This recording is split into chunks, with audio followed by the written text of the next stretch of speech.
Right now, gravity's pounding down your spine your entire life. You've been jumping around like a madman, compression. So opening up the spine, it's like a very gentle decompression that a chiropractor might do. I got an inversion table, I hang upside right, always looking. I smashed my spine up in the 80s with a 14-year football career. So when I don't talk too much sense, that's why, just so you know. So anyway, before I show you what Jay just showed me that I'm really excited about, and I've been spending 10 minutes doing it every night, that's how excited I'm about it. I'm gonna just show you the real gentle decompression. So, if you've never done this before, you don't wanna do it too much. Too much can be harmful as well. So butt up in the air, if your neck gets tired, just protect your head, and just quit faster than slower. Slower would be a lot more decompression, so in the top half of the spine, from the shoulders to mid-thoracic, mid-spine, just maybe 10, sort of that tempo right there. You might hear a little pop, snap, crackle, pop, the old cereal, snap, crackle, pop, but just think about it. It's like a rolling pin. Your vertebrae are just pushing apart just a little bit. After 10, in the top half range of motion, most people are scared to go in the lower back. Just go nice and quick all the way down, all the way up. Maybe 10 times.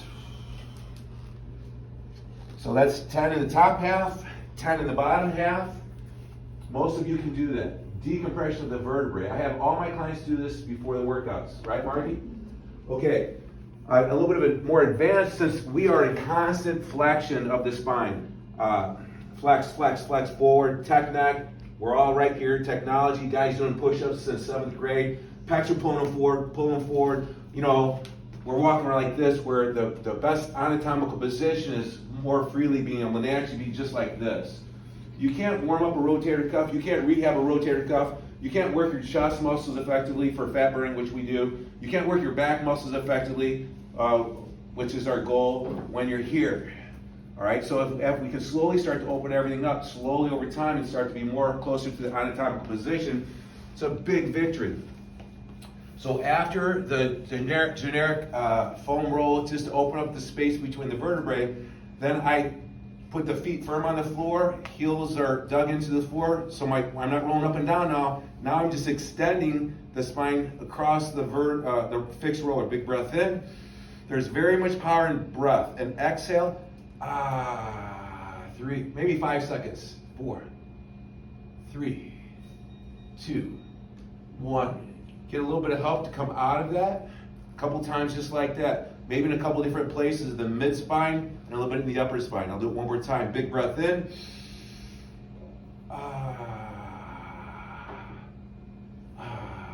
If you haven't done that before, the closer up to your shoulder would be safer, yeah, and easier, and then you can work your way lower. Great point. I love that technique. After that, those two foam roll techniques, your spine's going to move a little bit better. And what I'll share with my clients too is get a little movement. Just here's a little spine therapy before you get up off the floor. A little bit cat in yoga, and then this is a cow, right? Is it a cow? All right, cat. Round out that upper back into a cow. So just let that spine move a little bit. Just get in tune. Most guys are locked up in their hips. They don't know how to move their hips. So that's a problem being functional in the real world. If you bend over and pick up a penny off the floor and you got your lower back rounded out, you're going to hurt your back. You got to learn how to move your hips. The cat stretch works a little bit better if you make the noise like a cat, like this. That helps a little bit. Helps to laugh too. So that's the foam roll technique that I've been teaching for years. It's really powerful. I have all my clients do it.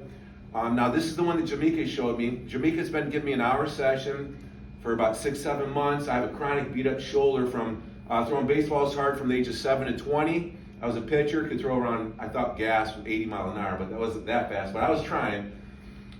The repetition of that's a really wicked thing for the rotator cuff. And then in college, throwing 400 pounds around like this. And then after that, I had 25 years of competing as a pro drug-free bodybuilder, so there's a lot of wear and tear. And I started to realize I couldn't press anything over my head. I had some nerve issues. I was losing muscle mass. I couldn't put on my shirts. I'm like, I'm in trouble here.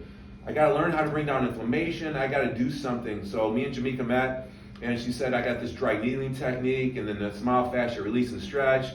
And so I see value in it. It's really helping me. I love helping the body heal through natural means. So then she just introduced me to this one. Well, actually, she introduced it to me 4 or 5 months ago, and I was like, nah, I'm not doing that, silly. And then she forced me to do it, and I saw the value in it. And so this is totally different. I think it goes above and beyond just opening the chest muscles and the shoulder capsule that's really chronically tight. Mine's starting to let go now, and I'm seeing some really nice improvements. I might even throw a baseball overhead again. I got a grandkid coming, and I want to play catch. I love playing catch. I haven't been able to play catch for 10 years. That'd be a really big goal of mine. And so I'm really excited about her helping me improve my shoulder. So this is the one that's really changed the game for me. And physically, it opens things up. You can see how it's going to open your chest up and your shoulders. But there's some feel-good feeling after you're done. For one, of not doing anything for 5 minutes-ish. But also, two, I don't even know, I'm not too woo-woo on the Reiki and the energy meridians, but I feel really good when I'm done with this. This is opening up something more than just my chest and my shoulders is what I'm trying to say. So it's a little hard to get on a roller this way. Be careful. But the longer rollers, You need to get at least 30-inch, 36 is better, because you want your head to be able to rest on the foam roller. Yep. And then your body. you guys, I'm going to order a bunch of them, and I think Jamaica's got some. We'll get them in here, and we'll get them to you in a cost-effective way. But you got to get one at home. It's a game changer. So I usually would mess up in Jamaica and say, hey, you got to bring down your rib cage, which means you smush your lower back flat. Smush your lower back flat, brings your rib cage down, and then try to keep the arms at the 90 and just you relax. Do not force this stretch. After 5 to 6 to 7 minutes, first of all, my left arm reaches before my right arm. But after 5, 6 minutes, both of my forearms are on the floor without me trying at all. That's how much of a difference it makes. So you can see how tight he is. He's so tight that he is not able to be too far beyond 90. Right. And that's because the pecs, the chest, he's so Right now, but in 5 or 6 minutes, right, it will open up. Right. And go ahead. You will, the longer you stay, you will start to relax, because you're allowing gravity to help you take you out of that posture. So this is the easiest, most effective way to do it, because your muscles aren't doing anything; they're just relaxing. Do you think Chris will be able to do that? Chris, We'll find out. No, probably, yeah. Chris, he walks around like a pro bodybuilder. he'll probably be a little tight. A couple things, my takeaways are, Jamaica, the people who are not as tight as me, where like their forearms will hit automatically, I'd like to find a way to get the roller a little higher for them. You know, I'm just You talking. know what? Even if not, so let's switch. Okay, I've been enjoying this though. Even if you don't, even if you're not super tight or as tight as Darin through the shoulder, you'll still get benefit, because again, the posterior chain isn't working. Everything is shut off. Everything is relaxed. Everything is stretched So out. posterior chain. 2 things before you show them is what I want to say is, I'll show you now. But what I do to really relax and let go is big breath in, just like I showed you on the roller, and and I like the noise, because subconsciously we're tight, we're nerved up, and if you make that noise, don't force stretches, relax your breath into the stretches, and the noise is a very let go of tightness, even at a subconscious level. Yeah, and you're definitely not pushing into the motion, you're just relaxing. You're letting the body go. The more you relax, the more wherever benefit it you're going to wants get. go. Yeah. And the last thing I want to say is, we know, women tell me this problem, I'm so tight up here. We're nervous, and we're like this all day long. Yeah. And this never shuts off up here. And to shut that off with this technique is really valuable. Yeah. And if you wanted to do like meditation or podcast or something, that's I do some texting in that position for sure.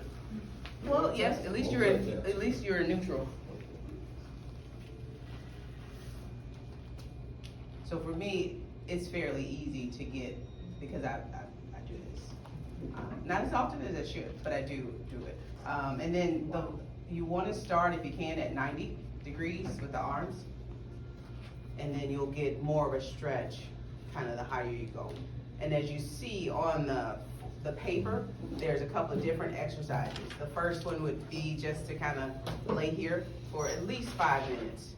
If you need to set a timer, do that. And as he said, I mean, after your 5 minutes, if you needed to text, that would be great, because you're not using any of those muscles. You're just using your arms, which is what you should be doing anyway. But you're in alignment. But once you finish doing this for about 5-10 minutes, start with 5, go up to 10, and then there's some other exercises just to get your arms moving in that alignment that you should be, in that neutral spine. Old beat up athletes like me and Chris, my hands tend to want to just come down in here. So And then you're here. a couple of times I'll readjust and I'll get up to about a 90, and I'm getting better at it. And now I can even go above 90 a little bit and start to have the forms touch the floor after a while, but we got to work into that. Right.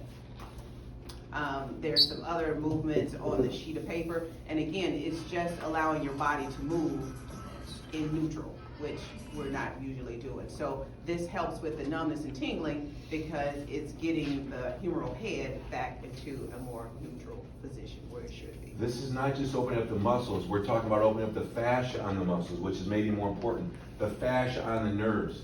I have a lot of guys, and I used to be like this, where I would get woken up at night with pain in my shoulders. Not anymore, because I'm becoming more mobile. I'm not just a muscle head anymore. I'm so excited about that. I got quite a few of my guy clients that are telling me I'm waking up in the middle of the night 2 or 3 times, I can't sleep, my shoulders hurt. If they don't do something like this, you know what's gonna happen? They're gonna take a sleeping pill, they're gonna take a pain reliever, and that's a bad cycle. Or look into surgery. or- Yeah, and it's unnecessary. Our bodies can heal, there's no doubt about it. Okay, can I get into my focus and productivity talk about